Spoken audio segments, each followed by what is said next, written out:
Di tengah hutan yang rimbun, tersembunyi sebuah danau bernama Danau Gendang Ajaib. Airnya jernih berkilauan, dan setiap kali angin bertiup, permukaannya bergetar seperti gendang dipukul. Konon, suara dari danau ini bisa membuat siapapun yang mendengarnya merasa tenang dan bahagia. Suatu hari, Kancil yang cerdik berjalan-jalan di sekitar hutan. Ia mendengar suara riuh dari arah danau. Dengan penasaran, ia melangkah mendekat dan melihat sekelompok bebek tengah berenang dan bermain-main di air. Mereka tampak senang, sesekali mengepakkan sayap dan mencelupkan kepala ke dalam air. Namun Kancil segera menyadari sesuatu yang aneh. Beberapa bebek terlihat gelisah. Mereka berusaha keluar dari air, tetapi selalu kembali lagi seolah ada sesuatu yang menarik mereka ke dalam danau. Kancil merasa curiga dan memutuskan untuk bertanya kepada para bebek. "Hai teman-teman bebek, kenapa kalian terlihat gelisah? Bukankah danau ini menyenangkan?" tanya Kancil. Salah satu bebek yang lebih tua mendekati Kancil dan berkata, "Kancil, kami memang senang bermain di sini, tetapi ada yang aneh dengan danau ini. Setiap kali kami mencoba pergi, kami seperti tertarik kembali. Seolah-olah ada kekuatan yang menahan kami di sini." Kancil mengernyitkan dahi. Ia mencoba berpikir, lalu ia melihat sesuatu yang aneh di dasar air. Ada cahaya berkilauan yang tampaknya berasal dari batu berbentuk gendang yang tertanam di dasar danau. "Aku akan mencari tahu," kata Kancil penuh semangat. Ia mendekat ke tepi danau dan mencoba menyentuh airnya. Begitu ia mencelupkan kaki ke dalam, ia merasa ada getaran aneh yang menyebar di tubuhnya. Ia buru-buru menarik kakinya kembali. Getaran itu bukan getaran biasa. Ada sesuatu yang tersembunyi di balik keajaiban danau ini. Kancil berpikir keras. Ia tidak bisa membiarkan bebek-bebek itu terjebak selamanya di danau ini. Ia harus menemukan cara untuk menghentikan pengaruh aneh dari danau gendang ajaib ini. Kancil mengamati lebih dekat ke dasar danau. Cahaya berkilauan yang berasal dari batu berbentuk gendang semakin menarik perhatiannya. Ia menyadari bahwa setiap kali air berguncang, batu itu mengeluarkan suara halus yang menenangkan namun juga seperti memiliki daya hipnotis. Mungkin batu inilah yang membuat bebek-bebek sulit pergi, pikir Kancil. Ia berpikir keras bagaimana cara mengambil atau menonaktifkan batu itu. Kancil lalu menggali ingatannya tentang legenda hutan yang pernah ia dengar dari burung hantu tua. Legenda itu menceritakan tentang batu ajaib yang bisa memikat makhluk hidup dan hanya bisa dinonaktifkan dengan suara yang lebih kuat dari getarannya. Kancil lalu mendapat ide. Ia mengajak burung-burung di hutan untuk berkumpul di sekitar danau. "Teman-teman burung, kita harus menciptakan suara yang lebih besar dari batu itu. Kita harus berkicau sekeras mungkin," kata Kancil. Burung-burung setuju dan mulai berkicau dengan suara yang nyaring. Suara mereka menggema di sekitar danau. Semakin lama semakin keras hingga air mulai bergetar hebat. Batu berbentuk gendang di dasar danau bergetar lebih cepat dan tiba-tiba, trak, batu itu retak dan cahayanya perlahan menghilang. Begitu batu kehilangan cahayanya, bebek-bebek yang semula kesulitan keluar dari air akhirnya bisa berenang ke tepian dengan mudah. Mereka bersorak gembira. "Terima kasih Kancil, kau telah menyelamatkan kami dari daya tarik danau ini," kata salah satu bebek dengan penuh rasa syukur. Kancil tersenyum bangga. "Tidak apa-apa teman-teman, yang penting kalian sekarang bebas dan bisa kembali ke rumah kalian." Sejak hari itu, Danau Gendang Ajaib tetap menjadi tempat yang indah, tetapi tanpa daya tarik magis yang berbahaya. Kancil belajar bahwa tidak semua keajaiban selalu membawa kebaikan, dan dengan kecerdikannya, ia telah menyelamatkan teman-temannya dari jebakan yang tidak terlihat. Tamat. Di tengah hutan yang lebat, hiduplah seekor kancil yang terkenal cerdik. Ia selalu menemukan cara untuk mengatasi berbagai masalah. Namun, kali ini ia menghadapi tantangan baru si ekor ular besar yang licik telah datang ke hutan dan mengganggu hewan-hewan lain. Ular itu bernama Siblang. Tubuhnya panjang dan berwarna hitam dengan corak kuning yang menyeramkan. Ia memiliki lidah yang selalu menjulur-julur seolah membaca gerak-gerik mangsanya. Si belang tidak hanya berbisa, tetapi juga pandai menipu dengan kata-katanya yang manis. Suatu hari, saat Kancil berjalan di tepi sungai, ia melihat seekor rusa kecil yang tampak ketakutan. Rusa itu bersembunyi di balik semak-semak, tubuhnya gemetar. "Ada apa, rusa? Kenapa kau terlihat begitu takut?" tanya Kancil. "Kancil, tolong aku." Ular si belang ingin memangsa anak-anak rusa. Ia membujuk mereka dengan kata-kata manis, lalu menyerang saat mereka lengah. "Aku takut adik-adikku akan tertipu," kata rusa dengan suara gemetar. Kancil mengernyitkan dahi. Ia tahu bahwa ular belang bukan sekadar pemangsa biasa, tetapi juga sangat licik. Ia harus berpikir cepat untuk menyelamatkan anak-anak rusa dan hewan-hewan lain dari bahaya. Keesokan harinya, Kancil memutuskan untuk menemui ular belang secara langsung. Ia berjalan ke arah sebuah batu besar di tepi sungai, tempat di mana ular itu sering berjemur. "Selamat pagi, ular belang," sapa Kancil dengan ramah. Ular itu membuka matanya, lidahnya menjulur keluar. "Ah, Kancil si cerdik, apa yang membawamu kemari?" tanyanya dengan suara licik. "Aku mendengar bahwa kau sangat kuat dan cerdas. Aku ingin menguji kekuatanmu. Katanya kau bisa melilit apapun dengan sangat erat. Apakah benar begitu?" tanya Kancil. Si belang tersenyum puas. "Tentu saja. Aku bisa melilit dan menghancurkan apapun." Kancil berpura-pura kagum. "Bagaimana kalau kita buat sebuah permainan? Aku akan menyiapkan tantangan. Dan jika engkau berhasil, aku akan mengakui bahwa kaulah penguasa hutan ini." Ular belang menyipitkan matanya. Ia menyukai tantangan dan ia ingin membuktikan kekuatannya. "Baiklah, apa tantangannya?" Kancil menunjuk batang pohon besar yang roboh di dekat sungai. "Aku ingin melihat apakah kau bisa melilit batang pohon ini seerat, mungkin hingga tidak ada celah sedikit pun. Jika kau berhasil, aku akan mengakui kehebatanmu." Si belang tertawa. "Itu mudah, perhatikan baik-baik." Dengan cepat, ular belang melingkarkan tubuhnya di sekitar batang pohon, memeluknya erat dengan lilitan kuat. "Lihat, aku telah melilitnya sangat erat," katanya dengan bangga. Namun, Kancil tersenyum licik. "Bagus. Sekarang, tetaplah seperti itu sebentar. Aku akan memeriksa apakah ada celah." Tanpa menunggu jawaban, Kancil segera bertindak. Kancil segera berlari ke arah sungai dan memanggil para hewan lain. "Cepat, teman-teman. Ular belang sudah terjebak. Kita harus memastikan ia tidak bisa melarikan diri." Gajah, monyet, dan beberapa hewan lain bergegas membantu. Gajah menggunakan belalainya untuk menarik salah satu ujung batang pohon, sementara monyet dan burung-burung mengikat tubuh ular dengan akar dan ranting. Si belang mulai menyadari bahwa ia telah masuk ke dalam perangkap. "Hei, apa yang kalian lakukan? Lepaskan aku!" teriaknya sambil menggeliat berusaha melepaskan diri. Namun, lilitan tubuhnya sendiri yang terlalu erat membuatnya sulit bergerak. Gajah dengan mudah menggulingkan batang pohon itu ke dalam lubang besar yang telah digali oleh para hewan lainnya.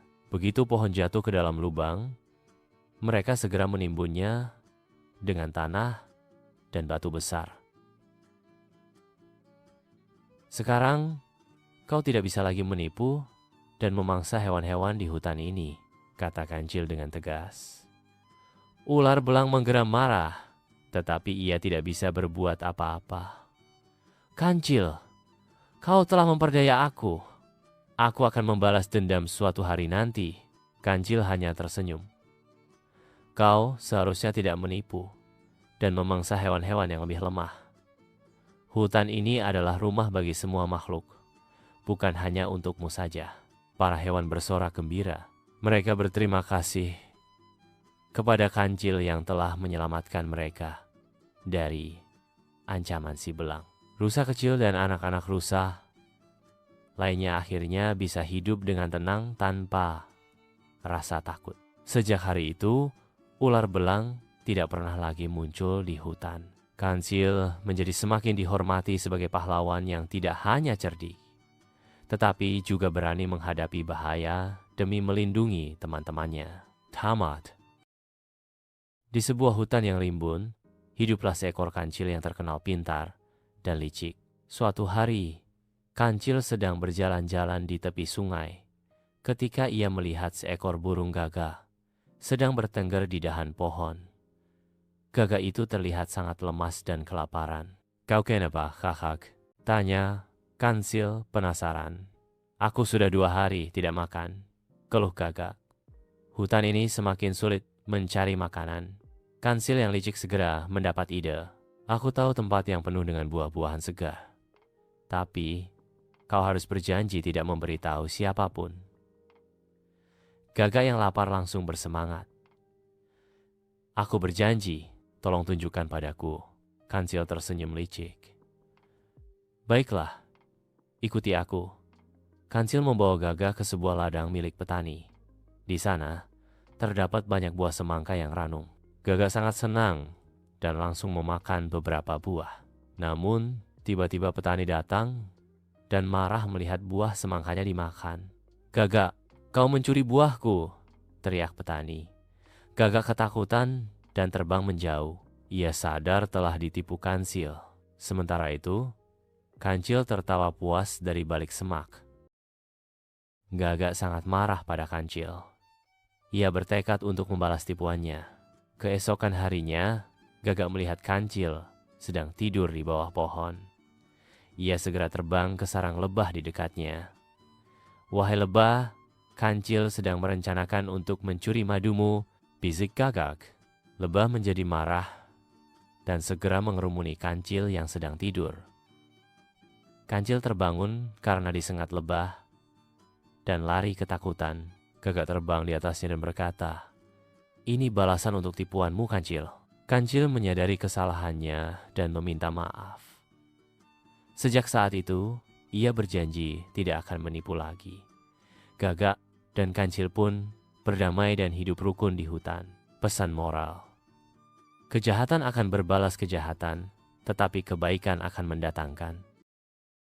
Di tengah hutan yang rimbun, hiduplah seekor kancil yang terkenal cerdik. Ia sering membantu hewan-hewan lain menghadapi masalah. Suatu hari, datang kabar bahwa seekor harimau besar dan rakus mulai meneror penghuni hutan.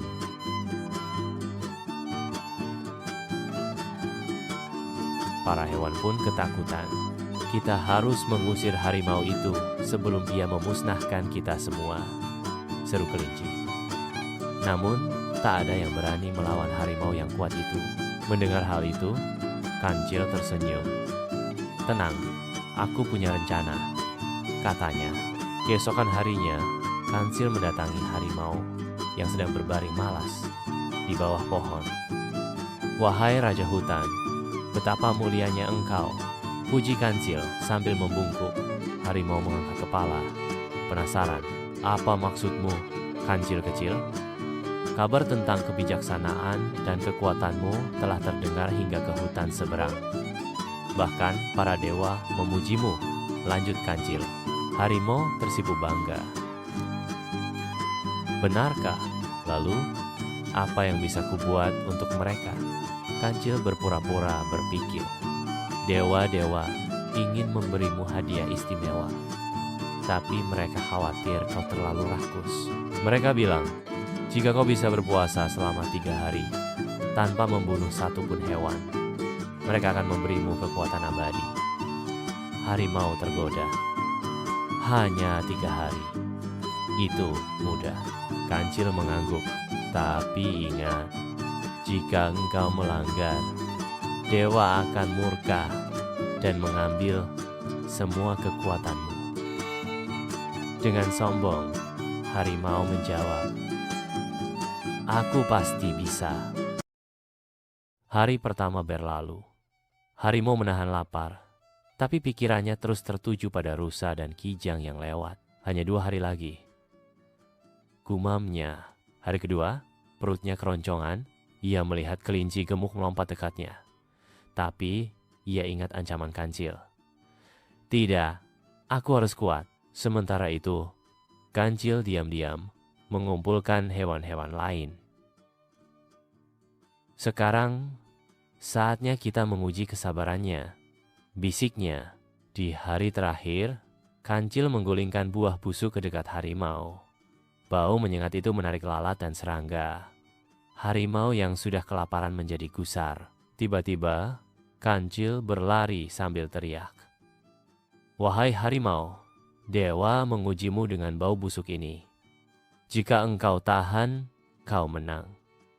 Harimau menggeram, tapi ia takut melanggar syarat.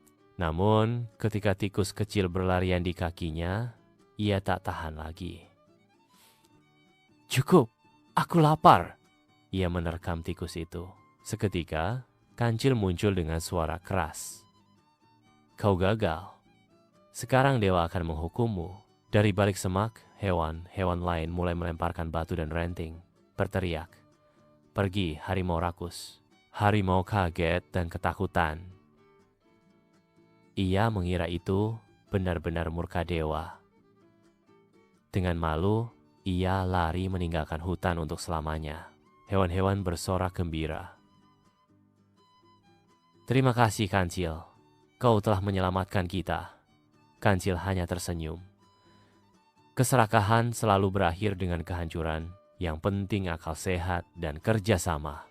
Sejak itu, hutan pun kembali damai. Di sebuah hutan yang lebat, hiduplah seekor kancil yang cerdik dan licik. Ia selalu mencari cara untuk menyelamatkan diri dari hewan-hewan buas yang ingin memangsanya. Suatu hari, singa si raja hutan sedang merasa lapar. Ia berjalan ke sana kemari mencari mangsa hingga bertemu dengan kancil yang sedang mencari buah-buahan di tepi sungai. Ah, ini rezekiku hari ini, kata singa sambil mendekati kancil. Kancil yang melihat bahaya segera mencari akal untuk menyelamatkan diri. Ia berpura-pura tersenyum dan berkata, Wahai Raja Hutan, alangkah baiknya engkau datang saat ini. Aku baru saja menemukan sesuatu yang sangat luar biasa. Singa yang penasaran bertanya, apa itu? Gendang ajaib, jawab Kancil cepat. Jika dipukul, gendang ini akan membuat makanan datang sendiri tanpa perlu berburu. Bukankah itu mengagumkan? Singa yang rakus dan tidak sabar bertanya lagi. Mana gendang itu? Aku ingin melihatnya dan mencobanya sendiri. Kancil menunjuk ke arah sebuah batu besar yang ada di tepi sungai. Itulah gendangnya, tapi hanya hewan yang kuat dan berkuasa yang bisa membunyikannya. Aku sudah mencoba, tapi aku terlalu lemah. Mungkin engkau yang perkasa bisa mencobanya. Singa semakin bersemangat. Ia mendekati batu besar itu dan mulai memukulnya dengan cakarnya. Namun, tidak ada suara gendang yang terdengar. Hanya bunyi benturan antara cakarnya dan batu yang keras. Kenapa tidak berbunyi? Tanya singa dengan gusar. Kancil menggeleng-gelengkan kepalanya, berpura-pura serius. Gendang ini hanya bisa berbunyi jika dipukul dengan sangat keras. Cobalah lebih kuat, Tuan Singa. Singa pun mengerahkan seluruh kekuatannya dan memukul batu itu sekuat tenaga. Akibatnya, cakarnya terasa sangat sakit, bahkan mulai berdarah. Ia menggeram marah, tetapi tetap mencoba lagi karena tidak ingin kehilangan kesempatan mendapatkan makanan dengan mudah. Sementara itu, Kancil perlahan-lahan mundur menjauhi singa. Ia tahu bahwa sebentar lagi, singa akan menyadari bahwa dirinya telah ditipu. Saat singa masih sibuk memukul batu, Kancil segera melompat ke dalam semak-semak dan berlari menjauh. Raja singa yang basah kuyup berteriak, Kancil, aku akan memakanmu hidup-hidup. Kancil berpikir cepat. Maafkan aku yang mulia, aku hanya menguji kekuatanmu. Ternyata, kau memang yang terkuat. Tapi, ada satu rahasiaku bisa membantumu jadi raja abadi. Raja singa tertarik. Bagaimana caranya? Kau harus minum air ajaib dari gua di gunung. Tapi hanya bisa diminum saat bulan purnama, kata Kancil. Raja Singa tidak sabar. Saat bulan purnama, ia pergi ke gua. Di dalam, Kancil sudah menyiapkan lubang dalam yang ditutupi daun. Air ajaib ada di bawah daun itu. Raja Singa melompat peruk. Ia terjatuh ke dalam lubang. Tolong, keluarkan aku. Kancil tertawa. Kau terlalu serakah, Raja Singa. Tinggallah di sini sampai engkau belajar rendah hati. Sejak itu, Raja Singa tidak lagi mengganggu hewan lain. Kancil pun dihormati sebagai penjaga kedamaian hutan. Moral cerita, kecerdikan dan kebijaksanaan lebih kuat daripada kekuatan fisik. Keserakahan hanya membawa kerugian. Selesai. Di sebuah hutan yang lebat, hiduplah seekor kancil yang terkenal cerdik. Suatu hari, Raja Singa yang angkuh mengumpulkan semua hewan dan mengumumkan, mulai sekarang, kalian harus memberiku persembahan makanan setiap hari. Jika tidak, aku akan memakan kalian. Hewan-hewan ketakutan, tetapi kancil tidak takut. Ia pun mendatangi Raja Singa dengan senyum licik. Wahai Raja Singa yang perkasa, aku menemukan hewan yang lebih besar dan lezat darimu. Ia mengaku sebagai Raja Hutan yang sebenarnya, kata Kancil. Raja Singa marah. Siapa berani menantangku? Bawa dia ke sini. Kancil mengajak Raja Singa ke tepi sungai. Lihatlah, dia ada di dalam air. Raja Singa melihat bayangannya sendiri dan mengira itu musuhnya. Dengan geram, ia menerjang ke dalam sungai. Ternyata tidak ada apa-apa. Air deras menghanyutkannya dan Raja Singa pun tenggelam. Hewan-hewan bersorak gembira. Kancil, kau sungguh pahlawan kita. Namun, kisah belum berakhir. Raja Singa ternyata selamat dan kembali ke hutan dengan murka. Singa akhirnya menyadari bahwa gendang itu tidak akan berbunyi. Ia menoleh ke belakang, namun Kancil sudah tidak ada di tempat. Marah dan merasa tertipu, singa mengaum keras hingga seluruh hutan bergema. Kancil licik, beraninya kau menipuku, raungnya dengan jeram. Namun, Kancil sudah berlari jauh dan bersembunyi di balik akar pohon besar. Dari tempat persembunyiannya, ia tertawa kecil. Merasa bangga karena sekali lagi berhasil lolos dari bahaya. Tidak terima dikelabui, singa mulai mencari Kancil ke segala arah. Ia mengendus-endus tanah, menyibak semak-semak, dan mengaum untuk menakuti Kancil agar keluar dari persembunyian. Namun, Kancil adalah hewan yang lincah dan cerdik. Ia diam tak bergerak dan menahan napas agar tidak terdengar oleh singa.